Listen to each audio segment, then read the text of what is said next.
সূরা লাহাবের মধ্যে আল্লাহ রাব্বুল আলামিন আবু লাহাবের চরিত্র বর্ণনা করেছেন।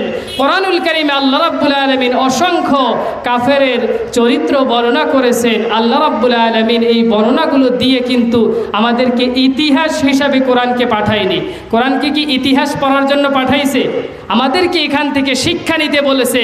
আল্লাহ রাব্বুল আলামিন আমাদেরকে বলতেছেন যে তোমরা এখান থেকে শিক্ষা নাও, সামনে ভবিষ্যতের জিন্দিগিতে কখনো তোমরা আবু লাহাব মার্কা চরিত্র নিজের মধ্যে বাস্তবায়ন করো না, জমিনের মধ্যে বাস্তবায়ন করার চেষ্টা করো না। আবু জাহাল মার্কা চরিত্র তোমরা জমিনের মধ্যে বাস্তবায়ন করার চেষ্টা করো না। ফিরাউন মার্কা চরিত্র জমিনের মধ্যে বাস্তবায়ন করার চেষ্টা করো না। যদি করো, আমি রব যেইভাবে নমরুদকে ধ্বংস করেছি, আমি রব যেইভাবে ফিরাউনকে ধ্বংস করেছি, আমি রব যেইভাবে আবু জাহাল আবু লাহাবকে ধ্বংস করেছি, তোমাদেরকে আমি রব ধ্বংস করতে এক সেকেন্ড সময়ও নিব না। আলহামদুলিল্লাহি রাব্বিল মাশরিকাইনি ওয়া রাব্বিল মাগরিবাইন আল্লাযী খালাকা কুল্লা শাইইন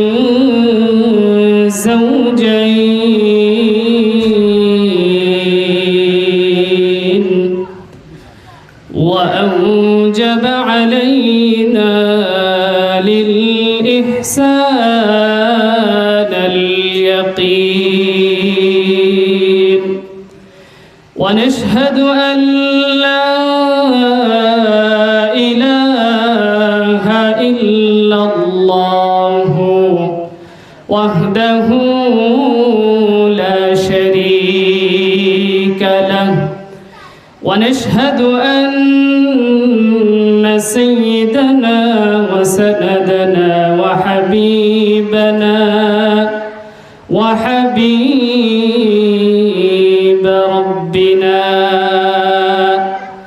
ওয়া তাবিবানা ওয়া তাবিব কুলুবিনা আরওয়াহিনা মুহাম্মাদান আবদুল্লাহি ওয়া রাসূলুহু الذي أرسله بالحق بشيرا ونذيرا وداعيا إلى الله بإذنه وسراجا وقمرا منيرا أما بعد فأعوذ بالله من الشيطان الرجيم সবাই পড়ুন বিসমিল্লাহির রহমানির রহিম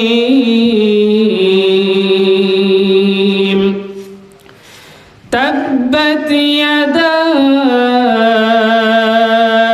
أبي لهب وتب ما أغنى عنه ماله وما كسب سيصلى نارا ذات لهب وامرأته حمالة الحطب في جيدها حبل من مسد وقال تعالى في كلامه المجيد إن الله وملائكته يصلون على النبي يا أيها الذين آمنوا صلوا عليه وسلموا تسليما সকলে দুরূদ ইব্রাহিম পড়ি اللهم صل على محمد وعلى آل محمد كما صليت على إبراهيم وعلى آل إبراهيم إنك حميد مجيد সবাই জবান ছেড়ে একটু বলি اللهم بارك على محمد وعلى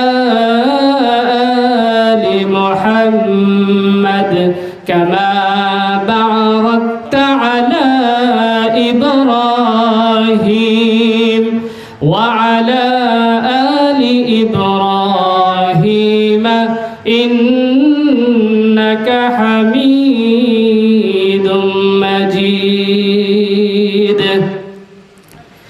কইরে খালিদ মোর এসেছে নতুন বদর কইরে খালিদ মোর এসেছে নতুন বদর কইরে সেই দিগ্বিজয়ী নবীন মুজাহিদ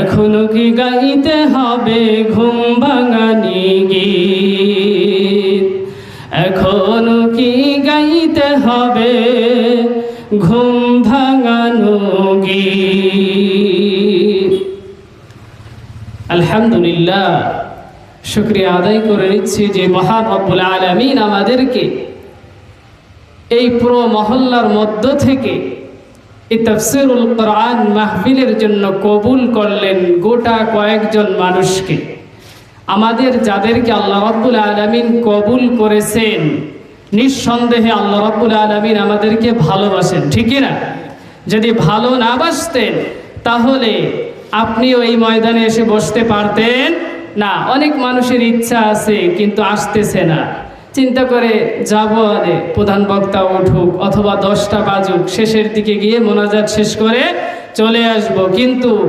গতকালকের পরে এই তাফসীর মাহফিল কি আর থাকবে না এই জান্নাতের বাগান আর থাকবে না এজন্য আমার প্রিয় মুসলমান ভাইদেরকে আমি বলতে চাই আপনারা মাইকের আওয়াজ যারা শুনতেছেন আজকের জন্য কাজটা স্থগিত করে দিয়ে আপনাদের সময়টাকে নষ্ট না করে কোরআনের ময়দানে নিজেকে পরিবর্তনের উদ্দেশ্যে আমরা কোরআনের দিকে দলে দলে ছুটে আসি আল্লাহ রাব্বুল আলামিন সবাইকে কবুল করুন সবাই বলুন আমিন আমাদের এই পৃথিবীতে আল্লাহ রাব্বুল আলামিন কেন পাঠিয়েছেন আল্লাহ রাব্বুল আলামিন কি কারণে আমাদেরকে পাঠিয়েছেন উদ্দেশ্য আছে না আল্লাহ রাব্বুল আলামিনের আছে না অবশ্যই আছে আল্লাহ রাব্বুল আলামিন আমাদেরকে একটি কিতাব দিয়েছেন সেই কিতাবটির নাম কি আল কোরআন এটা মহান রব্বুল আলামিনের পক্ষ থেকে আসা একটি কিতাব যেটার মধ্যে বান্দার শুরু থেকে চুল থেকে নখ পর্যন্ত বান্দার দোলনা থেকে মৃত্যু পর্যন্ত বান্দার রান্নাঘর থেকে রাষ্ট্র পর্যন্ত সংসদ ভবন পর্যন্ত প্রত্যেকটা স্থান পরিচালনা করার জন্য আল্লাহ রাব্বুল আলামিন কথাগুলো লিপিবদ্ধ করে দিয়েছেন সুবহানাল্লাহ কত সুন্দর কিতাব আল্লাহ রাব্বুল আলামিন আমাদের মাঝে পৌঁছে দিয়েছেন কিন্তু আমরা সেই কিতাবটাকে আঁকড়ে ধরতে পারিনি সেই কিতাবের মজলিসে আমরা অগ্রসর হতে পারি না কোরআনের কথা কোরআনের আলোচনা হলে সেখানে আমাদের মন এজন্য বড় দুর্ভোগ আমাদের জন্য আপনাদের মাঝে আমি কোরআনুল কারীমের খুব অল্প সময়ের মধ্যে কথা বলবো ছোট্ট একটি সূরা তেলাওয়াত করেছি সূরাতুল লাহাব কি সূরা লাহাব আল্লাহ রাব্বুল আলামিন এই সূরাটার মধ্যে 5টি আয়াত দিয়েছেন কয়টি আয়াত 5টি আয়াত আল্লাহ রাব্বুল আলামিন এই সূরার মধ্যে লিপিবদ্ধ করে দিয়েছেন কোরআনুল কারীমের 111 নম্বর সূরা এটা হলো 111 নম্বর সূরা লাহাব আল্লাহ রাব্বুল আলামিন এটা কি উদ্দেশ্যে জমিনের মধ্যে আল্লাহ রাসূলের কাছে প্রেরণ করেছিলেন আমরা অল্প সারাংশ একদম সংক্ষেপ কিছু কথা জানার চেষ্টা করব আল্লাহ রাব্বুল আলামিন যদি আমার জবান থেকে কিছু কথা বের করে দেন তাহলে বলার চেষ্টা করব। আল্লাহ রাব্বুল আলামিন যদি তৌফিক না দেয়, বান্দা কখনো কিছু বলতে পারে না, পারে? কখনো সম্ভব না। শুধু বলা নয়, কোনো পৃথিবীর মধ্যে কোনো কাজ, একটা কদম আপনি সামনে আগাতে পারবেন না, একটা সেকেন্ড আপনি সামনের দিকে অগ্রসর হতে পারবেন না যদি আল্লাহ রাব্বুল আলামিনের ইচ্ছা না থাকে। আল্লাহ রাব্বুল আলামিন পৃথিবীর মধ্যে সব ধরনের মানুষকে কিন্তু একটা রহমত দেন, একটা বরকত দেন, সেটা হলো আমভাবে, আর একটা আছে খাসভাবে, সেটা হলো আল্লাহর প্রিয় বান্দাদের প্রতি আল্লাহ রাব্বুল আলামিন দয়া করে দেন। এজন্য সেই খাস আল্লাহ রাব্বুল আলামিনের রহমত এবং বরকত আমরা পেতে চাই না? আমরা যদি পেতে চাই তাহলে যাদের কানে মাইকের আওয়াজ যাচ্ছে আমি তাদেরকে বলতে চাই, আবারও আপনারা কোরআনের ময়দানের দিকে ছুটে আসুন। আল্লাহ রাব্বুল আলামিন কোরআনুল কারীমে সূরাতুল লাহাব আল্লাহর রাসূল সাল্লাল্লাহু আলাইহি ওয়াসাল্লামের উপর অবতীর্ণ করলেন। তার আগে আল্লাহ রাব্বুল আলামিন একটি আয়াতের প্রসঙ্গে আল্লাহ রাব্বুল আলামিন এই সূরাটা নাজিল করেছিলেন। এই সূরা লাহাবের প্রথমে এর আগে একটা সূরা আছে, সেটার নাম হলো সূরা নাসর, যেটা আল্লাহ রাব্বুল আলামিন মক্কা বিজয়ের পরে আল্লাহর রাসূলের উপর অবতীর্ণ করেছিলেন। আল্লাহ রাব্বুল আলামিন কোরআনুল কারীমে সূরাতুশ শুরা এর 114 নম্বর আয়াতে একটি কথা বলে দিয়েছেন আল্লাহর রাসূলকে। আল্লাহ রাব্বুল আলামিন বলতেছেন, وأنذر عشيرتك الأقربين। আল্লাহর হাবিব প্রিয় রাসূল সাল্লাল্লাহু আলাইহি ওয়াসাল্লাম যখন পৃথিবীর আল্লাহর দ্বীনের কথা, আল্লাহর হুকুমের কথা জমিনের মধ্যে প্রয়োগ করতেন, তখন আল্লাহর রাসূল সাল্লাল্লাহু আলাইহি ওয়াসাল্লামের কাছে আল্লাহ আলামিন এই আয়াতটা নাযিল করলেন, অবতরণ করলেন। আল্লাহ রাব্বুল আলামিন বলল, হে নবী মুহাম্মদ, শুধু দূরের মানুষদেরকে দাওয়াত দিলে হবে না, ওই দূরের মানুষদেরকে শুধু দাওয়াত দিলে হবে না, তোমার আত্মীয় স্বজন যারা আছে, তোমার পাড়া প্রতিবেশী যারা আছে, তোমার চাচারা যারা আছে, তোমার ভাইয়েরা যারা আছে, তাদের মাঝেও আমার দ্বীনকে তোমার পৌঁছে দিতে হবে। কাকে বলেছেন? আল্লাহর রাসূলকে বলেছেন। আল্লাহর রাসূলকে আল্লাহ রাব্বুল আলামিন যখন এই কথা বললেন, আল্লাহর রাসূল সাল্লাল্লাহু আলাইহি ওয়াসাল্লাম, আমি আপনাদের মাঝে এই সূরাতুল লাহাব অবতীর্ণ হওয়ার যে শানে নজুল সেটা একটু ব্যাখ্যা করতেছি, কারণটা ব্যাখ্যা করতেছি, তাহলে আপনাদের বুঝতে সুবিধা হবে। আল্লাহ রাব্বুল আলামিন আল্লাহর রাসূলকে বললেন, আপনি আপনার আত্মীয় স্বজনের মাঝে দাওয়াত পৌঁছে দেন, শুধু দূরের মানুষের মাঝে দাওয়াত দিলে হবে না। আল্লাহর রাসূল সাল্লাল্লাহু আলাইহি ওয়াসাল্লাম তখন তার আত্মীয় স্বজনকে দাওয়াত দেওয়ার জন্য আল্লাহর রাসূল সাল্লাল্লাহু আলাইহি ওয়াসাল্লাম সাফা পাহাড়ে দাঁড়িয়ে গেলেন। কোথায় দাঁড়িয়ে গেলেন? সাফা পাহাড়ে দাঁড়িয়ে গেলেন। বুখারী শরীফের মধ্যে হাদিসটা এসেছে, আল্লাহর রাসূল সাল্লাল্লাহু আলাইহি ওয়াসাল্লাম পাহাড়ের উপর দাঁড়িয়ে দাঁড়িয়ে ডাক দিচ্ছেন, ও মক্কাবাসী শোনো, ও আমার আত্মীয় স্বজন, আমার চাচারা তোমরা শোনো, ও গোত্র প্রধানরা তোমরা শোনো। যেরকম আমাদের বাংলাদেশের দল আছে না, আছে বিভিন্ন দল আছে না, যেরকম আমরা যদি দাওয়াত দিই বলবো, ও বিএনপির ভাইয়েরা শোনো, ও জামাতের ভাইয়েরা শোনো, ও আওয়ামী লীগের ভাইয়েরা শোনো, ও জাসদের ভাইয়েরা শোনো, যারাই যে দল করো না কেন, আসো আমরা কোরআনের আলোচনা করতেছি, তোমরা চেষ্টা করো। আল্লাহর রাসূল সাল্লাল্লাহু আলাইহি ওয়াসাল্লাম এভাবে গোত্রের নাম ধরে ধরে ডাকতেছেন।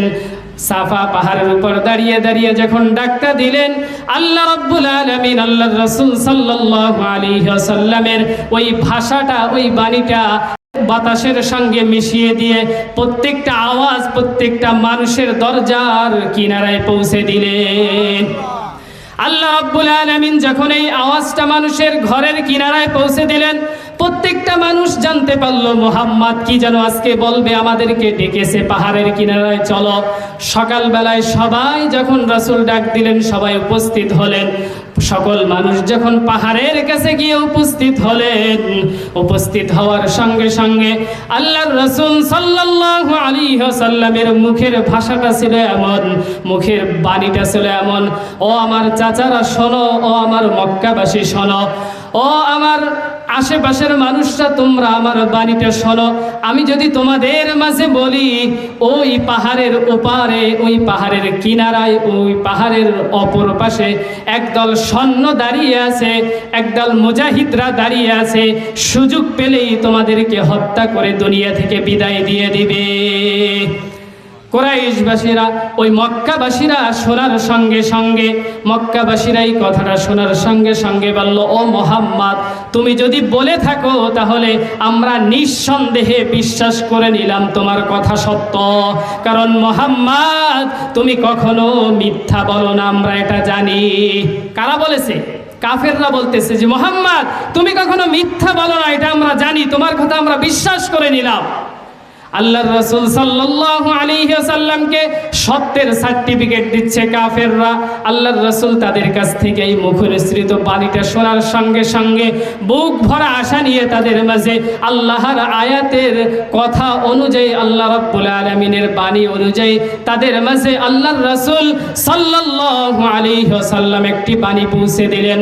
ও মক্কাবাসী শোনো, তোমরা যে সমাজের মধ্যে যে রাজনীতি করতেছো, তোমরা যে সমাজনীতি করতেছ, তোমরা যে অর্থনীতি করতেছ, তোমরা যে ব্যবসা নীতি করতেছ, তোমরা যে পারিবারিক নীতি করতেছ, তোমাদের এই নীতি যদি তোমরা চালিয়ে যাও আর এরকম করতে করতে তোমরা যদি দুনিয়া থেকে বিদায় নিয়ে চলে যাও, তোমরা যদি কবরের দিকে অগ্রসর হয়ে যাও, তাহলে আল্লাহ রাব্বুল আলামিনের জাহান্নামের আগুন ছাড়া তোমাদের কপালে আর কিছু জুটবে না। কে বলেছেন? আল্লাহ রাসূল সাল্লাল্লাহু আলাইহি ওয়াসাল্লাম বলেছেন। কাদেরকে বলেছেন? মক্কাবাসীদেরকে বলতেছেন, তোমরা যদি তোমাদের ব্যক্তি রাজনীতি এইভাবে চালাতে থাকো, ব্যক্তি সমাজনীতি এইভাবে চালাতে থাকো, বাপদাদার ধর্ম যদি এইভাবে জমিনের মধ্যে তোমরা তোমাদের জমিনে করতেছো, তোমাদের নিজের নীতি যেভাবে জমিনের মধ্যে পরিচালনা করতেছো, এটা যদি তোমরা করতে করতে দুনিয়া থেকে বিদায় নিয়ে চলে যাও, তাহলে আল্লাহ রাব্বুল আলামিনের জাহান্নামের আগুন ছাড়া তোমাদের কপালে অন্য কিছু জুটবে না। কে বলতেছেন? রাসূলুল্লাহ সাল্লাল্লাহু আলাইহি ওয়াসাল্লাম বলতেছেন। মক্কার সকল মানুষ অবাক হয়ে গেলেন। সকল কাফেররা মনে মনে চিন্তা করতেছেন, ও মুহাম্মদ একটু আগে তুমি বলেছো পাহাড়ের ওই পাশে সৈন্য আছে, আমাদেরকে মেরে ফেলবে, আমরা দেখি নাই কিন্তু বিশ্বাস করে নিয়েছি, কারণ হলো তুমি কখনো মিথ্যা বলো না। কিন্তু এখন যখন তুমি বললে আমাদের বাপদাদার ধর্ম পরিচালনা যদি করি, আমাদের সমাজনীতি যেটা আছে এটা যদি আমরা চালিয়ে যাই, আমাদের অর্থনীতি যেটা আছে এটা যদি আমরা চালিয়ে যাই, আমাদের ব্যবসা নীতি যেটা আছে এটা যদি আমরা চালিয়ে যাই, আমাদের আইন জমিনের মধ্যে যেটা আছে এটা যদি আমরা পরিচালনা করে যাই, তাহলে আমাদের কপালে জাহান্নামের আগুন ছাড়া কিছু জুটবে। তারা মনে মনে ভাবতেছে যদি কথাটা বিশ্বাস করি মতো, তাহলে আমাদের কর্তৃত্বর চেয়ার আর আমাদের মাঝে থাকবে না। কারা বলতেছে? কাফেররা বলতেছে, যদি তোমার কথা বিশ্বাস করে নি, যদি আমাদের বাপদাদার ধর্ম ছেড়ে দিই, আমাদের ব্যক্তি আইন যদি ছেড়ে দিই, আমাদের নিজস্ব সমাজনীতি যদি ছেড়ে দিই, নিজস্ব অর্থনীতি যদি ছেড়ে দিই, তাহলে আমাদের পকেটে আর টাকা ঢুকবে না, আমাদের ক্ষমতার চেয়ার আর থাকবে না, আমাদের পাওয়ার আর থাকবে না, তাহলে তো তোমার আল্লাহর আইন মেনে নিতে হবে, তোমাদের আইন মেনে নিতে হবে, তাহলে তো আমরা বিপদে পড়ে যাব, আমরা তো অসহায় হয়ে যাব, ক্ষমতা চূর্ণ হয়ে যাব, ক্ষমতা আর আমাদের মাঝে থাকবে না। কাফেররা মনে মনে এটা বলতেছে। কাফেররা একদম নিস্তব্ধ হয়ে গেল, কেউ কোনো কথা বলে না। ওই জামানার যে কাফেররা ছিল তারা কিন্তু অশিক্ষিত ছিল না, মূর্খ ছিল না, তারা কিন্তু শিক্ষিত ছিল। ওই জামানার সব থেকে ইতিহাসের মধ্যে আছে বিশ্ববরণ্য জানলেওয়ালার মধ্যে একজন ছিল ওমর রাদিয়াল্লাহু তাআলা আনহু। তখনও তিনি মুসলমান, ইসলাম গ্রহণ করেন নাই, তিনি ওখানে ছিলেন। সবাই খালি কথাটা নিয়ে ভাবতেছে, জল্পনা কল্পনা করতেছে যে তোমার কথা তো সত্য, কিন্তু এটা যদি আমরা মেনে নিই তাহলে তো আমাদের ব্যক্তি আইনার জমিনের মধ্যে থাকতেছে না, আমার চেয়ার তো আর থাকতেছে না। এই কথা চিন্তা করতে করতে সকল মক্কাবাসী বসে আছে, কেউ কোনো কথা বলে না, সবাই নিস্তব্ধ হয়ে আছে। এমন সময় একজন ব্যক্তি নাড়া দিয়ে উঠলেন, একজন ব্যক্তি দাঁড়িয়ে গেলেন, তিনি হলেন আবু লাহাব। কে? আবু লাহাব। সমাজে ওই জায়গা আবু জাহেল ছিল, উতবা সাহেবা ছিল, কেউ কোনো কথা বলে নাই। ওমর ছিল, সেও কোনো কথা বলে নাই। সব থেকে মক্কার বড় বড় লিডাররা 7 জন লিডার ছিল, কোনো লিডারও কোনো কথা বলে নাই। যেই লিডাররা আসতে পারে নাই তাদের প্রতিনিধি ওখানে ছিল, তারাও কোনো কথা বলে নাই। কারণ হলো এখন তো মুহাম্মদ সাল্লাল্লাহু আলাইহি ওয়াসাল্লামের যুক্তির সামনে আমাদের কোনো কথা দাঁড়ায় না। কিন্তু একজন ব্যক্তি দাঁড়িয়ে, আবু লাহাব দাঁড়িয়ে বললেন, ইয়া মুহাম্মদ, তুমি কি বলতেছ? কে বলতেছে? আবু লাহাব। আবু লাহাব কে? আবু লাহাব হলো আল্লাহর রাসূল সাল্লাল্লাহু আলাইহি ওয়াসাল্লামের আপন চাচা, অর্থাৎ আব্দুল মুত্তালিবের 2টি সন্তান, একটা হলো আবু লাহাব আর একটা হলো আব্দুল্লাহ। আব্দুল্লাহ হলো আল্লাহর রাসূল সাল্লাল্লাহু আলাইহি ওয়াসাল্লামের পিতা, অর্থাৎ তার আপন চাচা। আর আবু জাহেল কিন্তু তার আপন চাচা ছিল না, চাচা তো চাচা ছিল। সেই আবু লাহাব দাঁড়িয়ে গেছে ভাতিজার বিরুদ্ধে, দাঁড়িয়ে বলতেছে, এই আবু লাহাব কেমন আবু লাহাব? আপনাদের মাঝে যদি এই আবু লাহাবের বর্ণনা করা হয় তাহলে আপনারা আমাদের সমাজের যে চিহ্নিত আবু লাহাবগুলো আছে এগুলোকে আপনারা বের করে ফেলতে পারবেন। আমাদের সমাজে আবু লাহাব নাই, সব জায়গায় মোড়ে মোড়ে পদে পদে ওরকম আবু লাহাব এখনো সমাজের মোড়ে মোড়ে বসে আছে, যারা ইসলামের ক্ষতি করতে চায়, ইসলাম জমিনের মধ্যে প্রতিষ্ঠা হতে দিতে চায় না। আবু লাহাব নাই, আবু জাহাল নাই, কিন্তু তাদের উত্তরসূরি কিন্তু এখনো জমিনের মধ্যে বেঁচে আছে। আবু লাহাব দাঁড়িয়ে বলল, মুহাম্মদ তুমি কি বলতে চাও? ও মুহাম্মদ তুমি কি বলতে চাও? তুমি কি বলতেছ?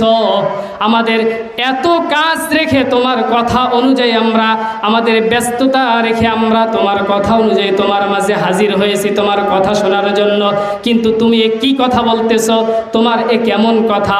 তোমার কথা তো আমরা মানতে পারি না। কে বলতেছে? আবু লাহাব বলতেছে, আল্লাহর রাসূল সাল্লাল্লাহু আলাইহি ওয়াসাল্লামকে বলতেছে। আবু লাহাব আল্লাহর রাসূল সাল্লাল্লাহু আলাইহি ওয়াসাল্লামের দিকে এইভাবে হাত উঁচা করলেন, এইভাবে হাত উঁচা করলেন। হাত উঁচা করে আবু লাহাব আল্লাহর রাসূল সাল্লাল্লাহু আলাইহি ওয়াসাল্লামকে বললেন, ও মুহাম্মদ তোমার কথা তো হচ্ছে না, তোমার কথা অনুযায়ী তো আমরা চলতে পারি না, তোমার কি কোনো কাজ নাই? মুহাম্মদ বলতেছে, মুহাম্মদ সাল্লাল্লাহু আলাইহি ওয়াসাল্লামকে আবু লাহাব বলতেছে, তোমার কথা তো হচ্ছে না।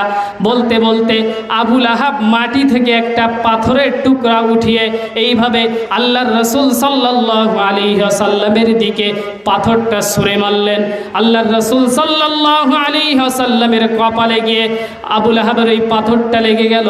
পাথরটা লেগে যাওয়ার সঙ্গে সঙ্গে আল্লাহর রাসূল সাল্লাল্লাহু আলাইহি ওয়াসাল্লামকে আবু লাহাব বলতেছে, ও মুহাম্মদ তুমি ধ্বংস হও এবং তোমার দ্বীন জমিনের মধ্যে ধ্বংস হয়ে যাক। কে বলেছেন? আবু লাহাব। এবার আসলে আমাদের সমাজের সাথে আমরা যদি একটু মিলিয়ে দেখি, আমাদের সমাজেও যারা আল্লাহ রাব্বুল আলামিনের আইনের কথা বলতে চায়, আল্লাহ রাব্বুল আলামিনের কোরআনের কথা বলতে চায়, আল্লাহর আইন প্রতিষ্ঠার কথা বলতে চায়, তখন আমাদের সমাজে কিছু আবু লাহাব মার্কা লোক দাঁড়িয়ে যায়, ঠিক কিনা? নামাজের কথা বললে কোনো সমস্যা নাই, রোজার কথা বললে কোনো সমস্যা নাই, টুপির কথা বললে কোনো সমস্যা নাই, সারাদিন ওয়াজ শুনতে কোনো সমস্যা নাই, কিন্তু যখন হুজুর বলবে আল্লাহর আইন দিয়ে আল্লাহর জমিন চলতে হবে, কারণ আলা লাহুল খালকু ওয়াল আমর, সৃষ্টি যার আইন চলবে তার, সৃষ্টি যার আইন চলবে কার? তার না? তাহলে এই জমিনের সব কিছু সৃষ্টি কার? আল্লাহ। তাহলে আইনও চলবে কার? আল্লাহ। কিন্তু এই কথাটা যখন বলতে যায় কিছু মানুষের গায়ে বেঁধে যায়, বলতেছে আবু লাহাব, ও মুহাম্মদ তুমি হিলফুল ফুজুল নামে সংগঠন তৈরি করেছো, যুবকদের নিয়ে সমাজের মধ্যে ভালো কাজ করেছো, মানুষদেরকে সাহায্য করেছো, তুমি অত্যাচারীদের পাশে দাঁড়িয়েছো, মানুষদেরকে জুলুম করতে দাওনি, তুমি সব ধরনের সহযোগিতা করেছো, ভালো কথা, তুমি সবসময় সত্য বলেছো, তোমাকে আমরা আলামিন উপাধি দিয়েছি, এটাও ভালো কথা, কিন্তু কিন্তু আজকে কি কথা বললে, এটা তো আমরা মেনে নিতে পারি না। আবু লাহাব যখন আল্লাহর রাসূল সাল্লাল্লাহু আলাইহি ওয়াসাল্লামের দিকে এরকম পাথর মেরে বললেন তুমি ধ্বংস হও এবং তোমার ইসলাম তোমার দ্বীন ধ্বংস হোক, তখন আল্লাহ রাব্বুল আলামিন বরদাস্ত করতে পারলেন না। আল্লাহ রাব্বুল আলামিন কিন্তু কোরআনুল কারীমে কোনো কাফেরের নামে সূরা নাজিল করে নাই, কিন্তু আবু লাহাবের নামে সঙ্গে সঙ্গে আল্লাহ রাব্বুল আলামিন আয়াত নাজিল করে দিলেন। সবাই পড়ুন তাব্বাত ইয়াদা আবি লাহাবিন ওয়া তাব। আল্লাহ রাব্বুল আলামিন সঙ্গে সঙ্গে আয়াত নাজিল করে দিলেন। আল্লাহ রাব্বুল আলামিন সঙ্গে সঙ্গে আয়াত নাজিল করে দিয়ে বলতেছেন, ও আবু লাহাব তুমি মুহাম্মাদের দিকে পাথর ছুঁড়েছো, তুমি মুহাম্মাদের দিকে হাত এইভাবে উঁচা করেছো। আমরা যদি জমিনের মধ্যে মানুষকে কখনো আঘাত করতে চাই, মানুষকে যদি ধমক দিতে চাই, তাহলে বলি নাকি এই তোমার খবর আছে, এইভাবে বলি না, এইভাবে একটা হাত রেখে এইভাবে বলি তোমার কিন্তু খবর আছে, তোমার চামড়া তুলে দেবো, এইভাবে বলি না? আবু লাহাবও ঠিক এইভাবে আল্লাহ রাসূলের দিকে এক হাত উঠিয়ে আর এক হাত নিচের দিকে রেখে এইভাবে হুমকি দিয়েছিল আল্লাহর রাসূলকে। আল্লাহ রাব্বুল আলামিন সঙ্গে সঙ্গে আয়াত নাজিল করে দিলেন, ও আবু লাহাব তোমার দুই হাত ধ্বংস হোক। এখানে হাত বলতে কয়েকটা ব্যাখ্যা আসে, হাতের ব্যাখ্যা মুফাসসিররা কয়েকটাই লিখেছেন। যেরকম জমিনের মধ্যে আমরা হাত বলতে বুঝি সমাজের মধ্যে তিনটা চলে, একটা হলো ডান হাত, আর একটা হলো বাম হাত, আর একটা হলো অজুহাত। সমাজের মানুষ অজুহাত দেয় না? আর একটা হাত আছে, সেটা হলো ক্ষমতার হাত। কিসের হাত? ক্ষমতার হাত। সমাজের মধ্যে কিছু মানুষ দেখবেন ক্ষমতার হাত এর অপব্যবহার করে না? ঠিক আবু লাহাব ক্ষমতার হাতের অপব্যবহার করেছিল কার দিকে? আল্লাহর রাসূলের দিকে। কারণ ওই সময় ক্ষমতাবান ছিল কারা? কাফেররা। এবং আল্লাহর রাসূল ওই সময় কিন্তু ক্ষমতাবান ছিল না। তখন জমিনের মধ্যে তিনি দাওয়াত দেওয়া শুরু করেছেন মানুষের মাঝে, মক্কাবাসীর মাঝে দাওয়াত দেওয়া কেবল শুরু করেছেন। আল্লাহর রাসূল সাল্লাল্লাহু আলাইহি ওয়াসাল্লামকে যখন এই কথা বললেন, আল্লাহ রাব্বুল আলামিন আয়াত নাজিল করে বললেন, ও আবু লাহাব তোমার দুই হাত ধ্বংস হোক। অর্থাৎ যে হাত আল্লাহ রাব্বুল আলামিনের দিকে উঠিয়েছে এটা ধ্বংসের কথা বলেছেন। এবং আরেকটা হলো ক্ষমতার হাত, অর্থের হাত। যেরকম অর্থ এবং পাওয়ার দিয়ে মানুষ জমিনের মধ্যে মানুষের মধ্যে খারাপ জিনিস প্রচার করতে থাকে। যদি অর্থ না থাকে, যদি ক্ষমতা না থাকে, তাহলে কখনো আল্লাহর আইনের বিরুদ্ধে দাঁড়ানো যায় না, যায় কখনো সম্ভব না। এখানে কোরআনের ময়দানে দেখবেন আমাদের দীর্ঘ সময় আমরা জানি কোরআনের ময়দানে উন্মুক্তভাবে কথা বলা যায় নি, মানুষ বিভিন্নভাবে বাধা দিয়েছে। রাস্তার মুসি এসে বাধা দিয়েছে, তাই না? মুসি এসে বাধা দিয়েছে, ভ্যান চালক এসে কোরআনের ময়দানে বাধা দিয়েছে, না ক্ষমতাবানরা বাধা দিয়েছে? কারা? ক্ষমতাবানরা বাধা দিয়েছে। আল্লাহর আইন আল্লাহ রাব্বুল আলামিন জমিনের মধ্যে প্রতিষ্ঠার জন্য মানুষদেরকে ক্ষমতা দেয়, কিন্তু ওই ক্ষমতার যখন অপব্যবহার করা হয়, আল্লাহ রাব্বুল আলামিন ঠিক আবু লাহাবের মতো তাদের লাঞ্ছিত থেকে তাড়িয়ে দেয়। আমরা দেখেছি না? এটা হলো আবু লাহাবের উত্তরসূরি। আল্লাহ রাব্বুল আলামিন বলতেছে, ও আবু লাহাব তোমার ক্ষমতার হাত ধ্বংস হোক, তোমার টাকা পয়সার হাত ধ্বংস হোক, তোমার হাত ধ্বংস হোক।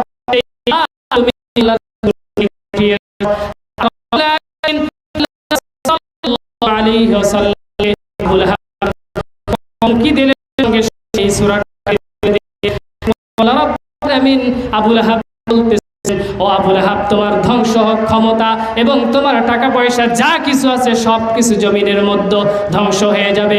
তোমার এই টাকা পয়সা, কোনো ক্ষমতা, তোমার কোনো কিছু দুনিয়া এবং আখিরাতে তোমার কাজে আসবে না। কাজে এসেছিল, কিয়ামতের দিন কাজে আসবে? সম্ভব না। যারাই আল্লাহর জমিনে টাকা পয়সা পাওয়ার পরে আল্লাহর হুকুমের অপব্যবহার করেছে, তাদের টাকা পয়সার কোনো কাজ হবে না। সূরা লাহাবের মধ্যে আল্লাহ রাব্বুল আলামিন আবু লাহাবের চরিত্র বর্ণনা করেছেন। কোরআনুল কারীমে আল্লাহ রাব্বুল আলামিন অসংখ্য কাফেরের চরিত্র বর্ণনা করেছেন। আল্লাহ রাব্বুল আলামিন এই বর্ণনাগুলো দিয়ে কিন্তু আমাদেরকে ইতিহাস হিসাবে কোরআনকে পাঠায়নি। কোরআনকে কি ইতিহাস পড়ার জন্য পাঠাইছে? আমাদেরকে এখান থেকে শিক্ষা নিতে বলেছে। আল্লাহ রাব্বুল আলামিন আমাদেরকে বলতেছেন যে তোমরা এখান থেকে শিক্ষা নাও, সামনে ভবিষ্যতের জিন্দেগিতে কখনো তোমরা আবু আবু লাহাব মার্কা চরিত্র নিজের মধ্যে বাস্তবায়ন করো না, জমিনের মধ্যে বাস্তবায়ন করার চেষ্টা করো না। আবু জাহাল মার্কা চরিত্র তোমরা জমিনের মধ্যে বাস্তবায়ন করার চেষ্টা করো না। ফেরাউন মার্কা চরিত্র জমিনের মধ্যে বাস্তবায়ন করার চেষ্টা করো না। যদি করো, আমি রব যেইভাবে নমরুদকে ধ্বংস করেছি, আমি রব যেইভাবে ফেরাউনকে ধ্বংস করেছি, আমি রব যেইভাবে আবু জাহাল আবু লাহাবকে ধ্বংস করেছি, তোমাদেরকে আমি রব ধ্বংস করতে 1 সেকেন্ড সময়ও নিব না। আমরা বুঝি কি এটা মনে হয় আল্লাহ রাব্বুল আলামিন শুধু পড়ার জন্য দিছে, পড়ার জন্য দিছে, শিক্ষা নেওয়া আমাদের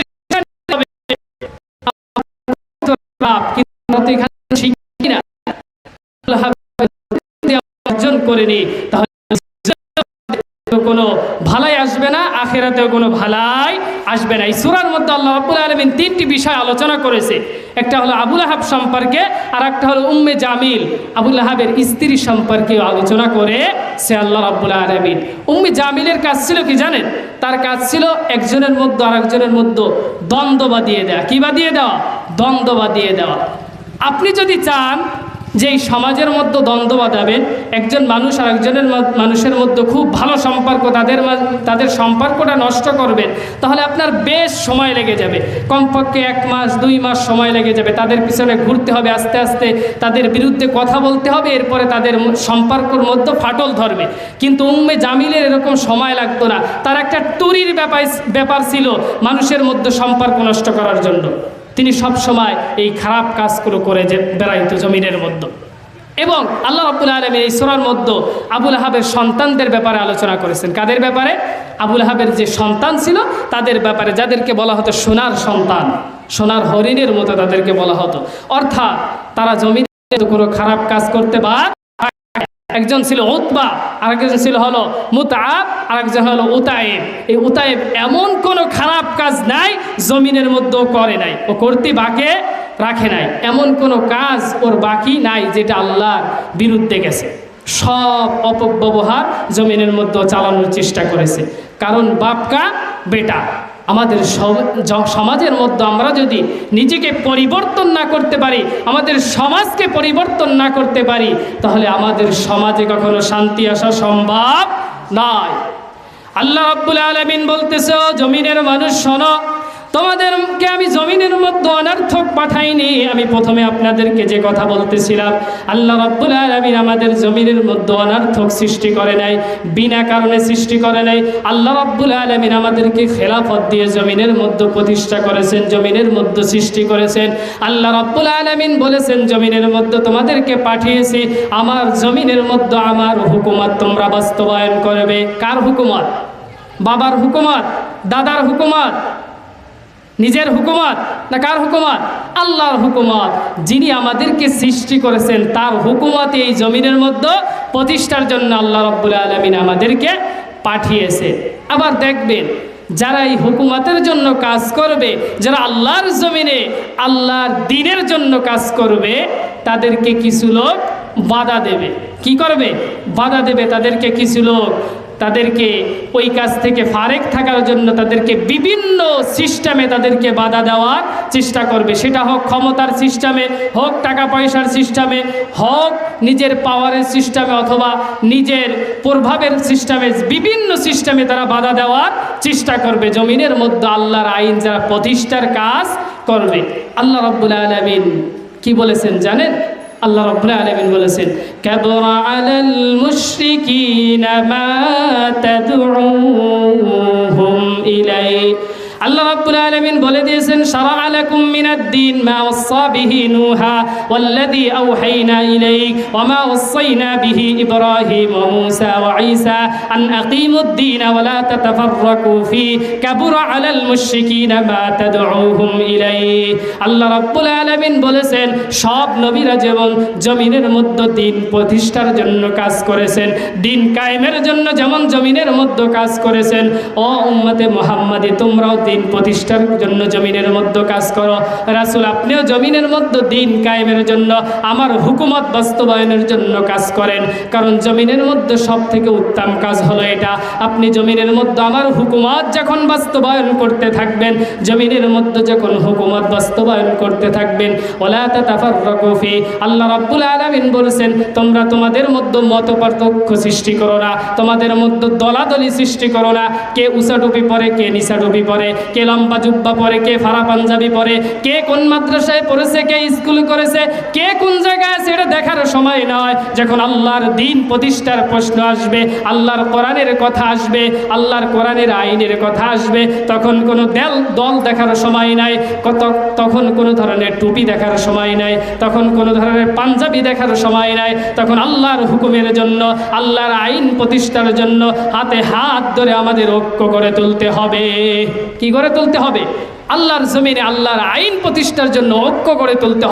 কারণ এই বাংলার জমিনে যদি আমরা ঐক্য করে তুলতে পারি, আল্লাহর আইন প্রতিষ্ঠার জন্য যে মুসলমান আছে তারা যদি হাতে হাত ধরে একটা সারিবদ্ধভাবে একটা জায়গায় একটা প্ল্যাটফর্মে আসতে পারে, তাহলে কোনো কাফের মুশরিক এই বাংলার জমিনে মুসলমানদের ক্ষতি করার সুযোগ পাবে না। পাবে না। আমরা আমাদের ইতিহাস ভুলে গেছি, আমাদের মুসলমানরা কি করেছে জমিনের মধ্যে, এটা আমরা ভুলে গেছি। আরে ভাই, নামাজের ওয়াজ তো করবো, রোজার ওয়াজও করবো, হজের ওয়াজও করবো, ঠিক আছে, কিন্তু আপনি একটু চিন্তা করে দেখেন, এই বাংলার জমিনে হাজার হাজার পীর, হাজার হাজার আলেম, হাজার হাজার মাহফিল হচ্ছে, হাজার হাজার মসজিদে, প্রায় 3.5 কোটি প্রায় মসজিদ আছে বাংলার জমিনে। প্রত্যেকটা মসজিদের মেম্বার থেকে জুমার দিনে নামাজের ওয়াজ হচ্ছে, রোজার ওয়াজ হচ্ছে, হজের ওয়াজ হচ্ছে, কিন্তু আজানের পরে বাংলার জমিনে দেখবেন রাস্তাঘাটে সব জায়গায় মানুষ ঘুরতেছে, কিন্তু মসজিদগুলোতে ইমাম আর মুয়াজ্জিন সালাত আদায় করে, তাই না? কারণ কি? আপনি জমিনের মধ্যে যতই নামাজের ওয়াজ করেন না কেন, নামাজ প্রতিষ্ঠা করা সহজে সম্ভব হবে না। কখনই জমিনের মধ্যে রোজা প্রতিষ্ঠা করা সম্ভব হবে না ওয়াজের মাধ্যমে 2-1 জন মাত্র ফিরে আসতে পারে। ওয়াজের মাধ্যমে আল্লাহ রব্বুল আলামিনের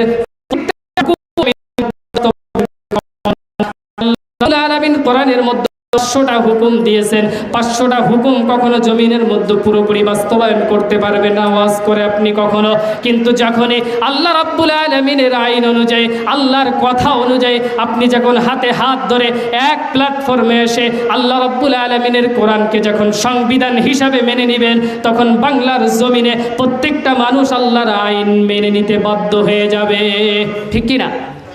ইসলাম এটা কি? ইসলাম তো আসলে শান্তি। ইসলাম অর্থ আত্মসমর্পণ করা। আমরা শুধু এই স্বাভাবিক অর্থটাই জানি, শান্তি নিয়েই পড়ে আছি। আরে ভাই, শান্তি তো তখন আসবে যখন ইসলাম প্রতিষ্ঠা হবে। আত্মসমর্পণ করা, ইসলাম অর্থ কি? আত্মসমর্পণ করা। আত্মসমর্পণ করার পরে কি হবে? আমি যদি আপনাদের মাঝে আমাকে আত্মসমর্পণ করি, তাহলে আমাকে আমার কি করতে হবে? সব কিছু আপনাদের মাঝে সঁপে দিতে হবে, তাই না? আমার বলতে কিছু থাকে। আত্মসমর্পণ করলে আমার বলতে কিছু থাকে। আমার কোনো ক্ষমতা আছে, আমার কোনো পাওয়ার আছে? সব কিছু কার কাছে? আল্লাহর কাছে।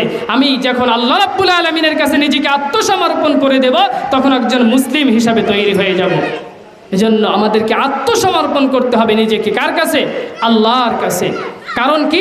আমাদেরকে আল্লাহ রাব্বুল আলামিন জমিনের মধ্যে শুধু অনর্থক খাওয়া দাওয়ার ঘোরাফেরার জন্য পাঠাই নেই, আল্লাহর হুকুমত জমিনের মধ্যে বাস্তবায়ন করার জন্য পাঠাইছে। আল্লাহ রাব্বুল আলামিন বলতেছে, ওয়ালা তাতাফাররাকু ফি, তোমরা জমিনের মধ্যে মত পার্থক্য করো না, দলাদলি করো না। তোমরা জমিনের মধ্যে আমার দ্বীনকে প্রতিষ্ঠা করো। তোমরা জমিনের মধ্যে আমার দ্বীনকে প্রতিষ্ঠার জন্য কোনো রাগারাগি রাখো না। সবাই এক প্ল্যাটফর্মে আসার চেষ্টা করো। একটি স্থানে যখন আসবে, আমি রব তোমাদের মাঝে, তোমাদের জমিনে আমার আইনকে পরিচালনা করার জন্য, আমার জমিনে আমার আইনকে প্রতিষ্ঠা করার জন্য তোমাদের জন্য কাজটা সহজ করে দিব। কে বলেছেন? আল্লাহ রাব্বুল আলামিন বলেছেন, তাই নয় ইয়া রাসূলুল্লাহ। আল্লাহ রাব্বুল আলামিন বলতেছেন, আপনি যখন জমিনের মধ্যে, আপনার উম্মতরা যখন জমিনের মধ্যে আমার আইন প্রতিষ্ঠার কাজ করবে, আমার দ্বীন প্রতিষ্ঠা করার কাজ করবে, নামাজ প্রতিষ্ঠা করার কাজ করবে, করবে, হজ প্রতিষ্ঠা করার কাজ করবে, যাকাত প্রতিষ্ঠা করার কাজ করবে। আল্লাহ রাব্বুল আলামিনের কোরআনের 500টা আইন যখন জমিনের মধ্যে প্রতিষ্ঠার জন্য লেগে পড়ে কাজ করবে, তখন কিছু লোক দেখবেন তাদেরকে এসে বাধা দিবে।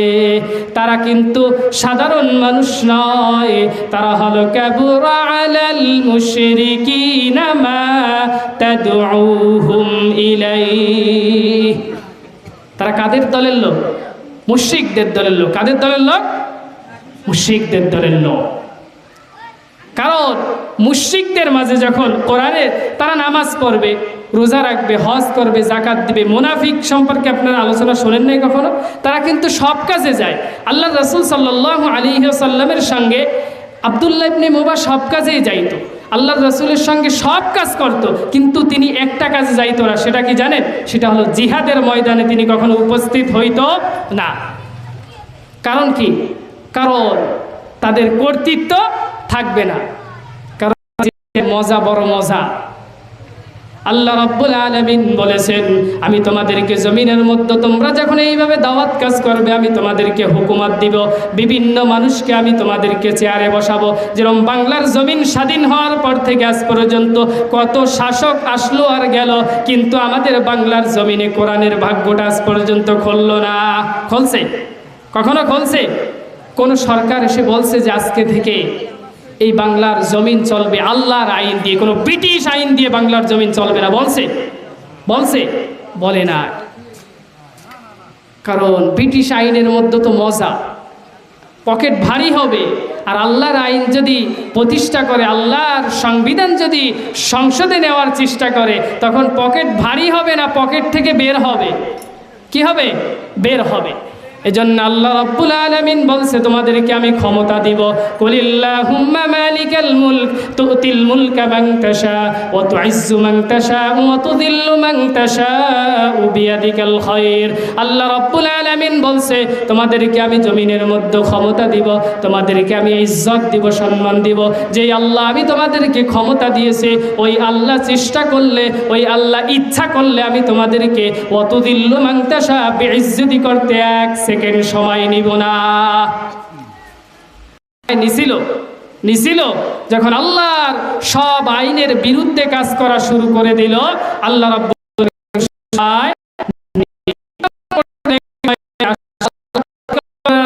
কোনো পরিকল্পনা নাই। আমাদের সমাজে কিছু মানুষ, হুজুররা এখন শুধু এই বিষয় নিয়েই পড়ে আছে। আরে জালিমদের সম্পর্কে আল্লাহ রাব্বুল আলামিন মানুষের মাঝে প্রচার করো, জালিমদের বর্ণনা মানুষের মাঝে ছড়িয়ে দাও, কারণ জালিমরা যেন দ্বিতীয়বার আর কখনো কোনো জমিনে বিস্তার করতে না পারে। এজন্য আমরা জমিনের মধ্যে কার জন্য কাজ করব? কার জন্য কাজ করব? আল্লাহর জন্য। কারণ কি? আমাদের সৃষ্টি করছে কে? আল্লাহ। আমাদের রিজিক দেয় কে? আল্লাহ। আমাদের খাওয়াই কে? আল্লাহ। আমাদের পড়াই কে? আল্লাহ। আপনাকে যদি আমি 500টা টাকা দিই, অথবা আপনারাই আমাকে 500টা টাকা দিলেন, তাহলে আমি কিন্তু আপনাদের কাছে কৃতজ্ঞতা হিসাবে আপনি যদি কোনো কথা বলেন, সেটা শুনতে বিনয়ের সহিত হলেও বাধ্য হয়ে যাব। কারণ আপনার কাছ থেকে আমি 500টা টাকা নিয়েছি, আপনার কাছে আমি ঋণী, আপনার কাছে আমি দায়ী, আপনার কথা শুনতে বাধ্য।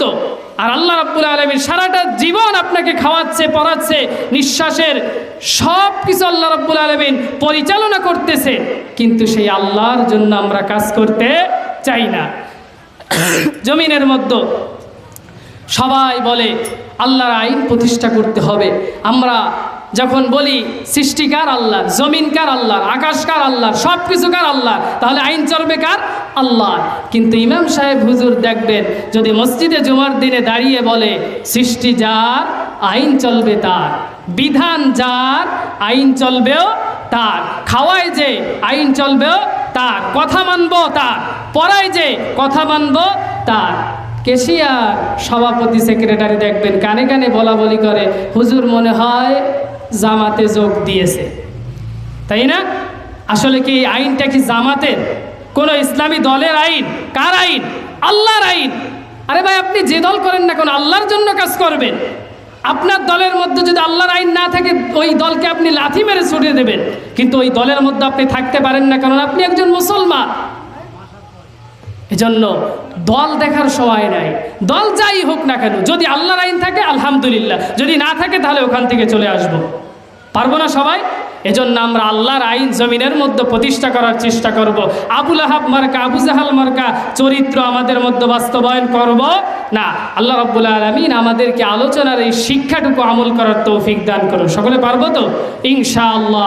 আল্লাহ রাব্বুল আলামিন তৌফিক দান করুক। এবং মা বোনদেরকে বলতে চাই, উম্মে জামিনের মতো আপনারা চরিত্র অর্জন করবেন না, মানুষের মাঝে কূটনীতি করবেন না, মানুষের মধ্যে দ্বন্দ্ব ফাসাদ সৃষ্টি করবেন না। তাহলে আল্লাহ রাব্বুল আলামিন উম্মে জামিলকে যেইভাবে ধ্বংস করেছে আপনাদের কিন্তু এই জমিনের মধ্যে ওইভাবে ধ্বংস করে দিবে। আল্লাহ রাব্বুল আলামিন আমাদেরকে সব সময় আল্লাহর আইন মেনে, কোরআনের প্রত্যেকটা বিধান মেনে আল্লাহর হুকুম জমিনের মধ্যে বাস্তবায়ন করার জন্য কাজ করার তৌফিক দান করুন। সকলে বলুন আমিন। সুবহানাকাল্লাহুম্মা ওয়া বিহামদিকা আস্তাগফিরুকা ওয়া আতুবু ইলাইক।